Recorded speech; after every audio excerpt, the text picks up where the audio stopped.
After the first day of her new training, Ariadne and Gian sat, as was their custom, by the bonfire. Shojin, what happened to the Gymnasium? Athanatos ordered the destruction of the great library. She proclaimed that she knew every scroll ever written, and that if others were to gain such knowledge, it would create an imbalance. With the libraries burning, the pure teachings became diluted, lost, or altered. This dilution is the root of the physical and philosophical differences that now divide the human species. Was it this act that started the war?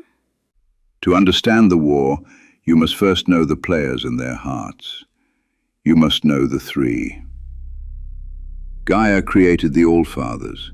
First among them was Lumire, All-Father of Light, Master of Fire and Lightning. Her love for Gaia was absolute, her devotion without rival. She was profoundly gifted, the first to fuse her abilities so perfectly that she moved with a speed bordering on prescience.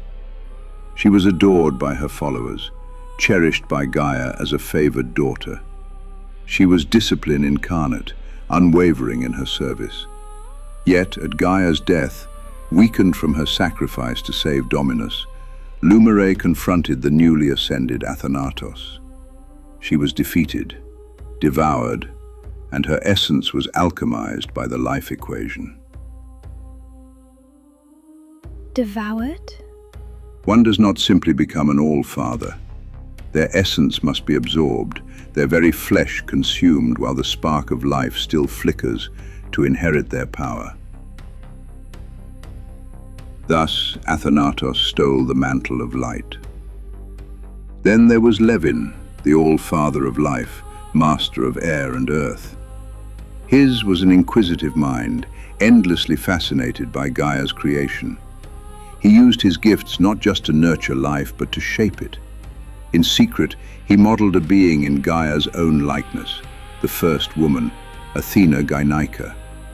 He shared this secret only with Dominus, knowing Lumire's loyalty would compel her to reveal it to Gaia. He housed Athena within the great library, where she consumed knowledge as voraciously as air. It was Levin who inscribed the original life equation, the formula for creating woman. In the end, he gave his own life force in a futile attempt to stall Gaia's decay. And the third? Dominus, the All-Father of darkness, who gave his heart for humanity. Heart? Let us not speak of fairy tales. Gian's gaze was unflinching. His stare was chastisement enough. Forgive me, Shojin. Dominus was a scholar, a free thinker who lost himself in the great library. He documented the symbiotic nature of the elements and life itself, and from this study he forged the fighting Kunst for each element. He was the closest of brothers to Levin. When Levin revealed Athena to him, Dominus was intrigued. That intrigue deepened into love. They became involved, and she bore his child. Tragedy struck during childbirth. The child was stillborn. In her desperation, Athena begged Gaia to resurrect their son. Gaia refused, and in her wrath cursed Athena, marking her with a streak of blood in her hair and ensuring she could never bear children again. Athena was shattered. She became obsessed with resurrection, begging Dominus to teach her the mystic arts. To comfort her, he relented. This was his mistake. Athena's new power corrupted her. The gentle scholar he loved was consumed by a thirst for more. No longer recognizing her, Dominus, as custodian of the library, was forced to banish her. Her parting words haunted him. That her peace had died when he watched idly as their child lay lifeless in her arms. Athena vanished into solitude, where she trained relentlessly with the stolen scrolls, honing her stolen arts. She aged, but grew formidable in the shadows. Then, after Gaia's demise, she re-emerged. In a final act of vengeance, She desecrated Gaia's corpse, now fused with Levin's essence. Then she performed the ultimate transgression. She devoured the dying Lumere. Consuming the flesh and spirit of an All-Father completed her transformation. She transcended her mortal coil and ascended as Athanatos, wielding the stolen power of light. At the coronation gathering, all expected Dominus, the last remaining demigod, to claim the throne as the living god. But when Athanatos appeared, radiant with stolen power, he did the unthinkable. He renounced his crown. Unchallenged, Athanatos claimed the throne as God-Queen, declaring a new era. One of her first decrees was the destruction of the Great Library, though not before gifting the combat scrolls to Bellum. She formed the Deus Concilium to enact her laws and approve all new elemental apprentices, cementing her power. She named the day of her rise the Day of Ascension. But Dominus eventually opposed her? Yes. At the Concilium, he began to recant his abdication. The elementals of air and earth, Arian and Terea, whose loyalty remained with Gaia and their master Levin, sided with him. Enraged, Athanatos demanded Dominus kneel. He refused. War was declared. So, war is just a struggle for power between them. Why does Athanatos not simply kill him and end it?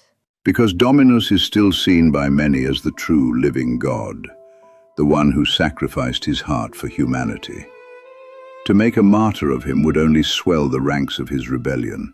So, they fight a shadow war. Dominus, seeking allies, secretly bonded with Arian and Terea, reminding them of his brotherhood with Levin. This sparked civil war across the sovereign states. The war wearied Dominus's spirit. He wandered among the people but found only scorn or fear. Eventually, he disappeared, seeking a peace he could not find in the world. Without him, Arian and Terea fought on, knowing Athanatos would never forgive their betrayal. To break them, Athanatos abolished the practice of life creation and ordered the extermination of their people. The deaths of women and children were beyond counting. I can still hear their screams. This was the great purge of genitum. These are the works of gods. If Gaia was so benevolent, why did she not save Athena's child?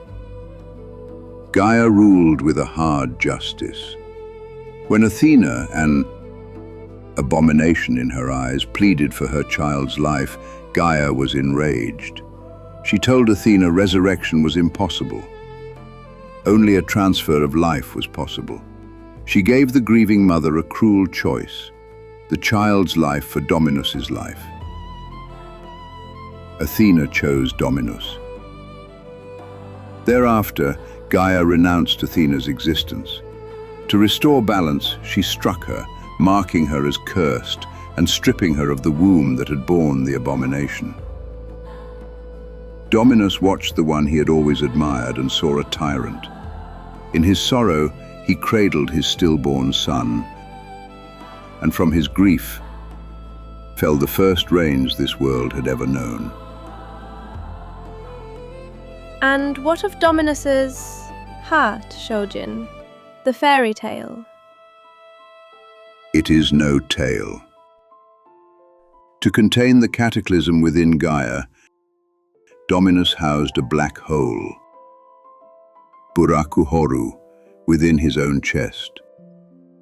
It is a void that constantly pulls at the light, at life, at his very essence. It is why he weakens. It is his sacrifice. His heart is quite literally a cage for the darkness that saved the world. And it is slowly consuming him.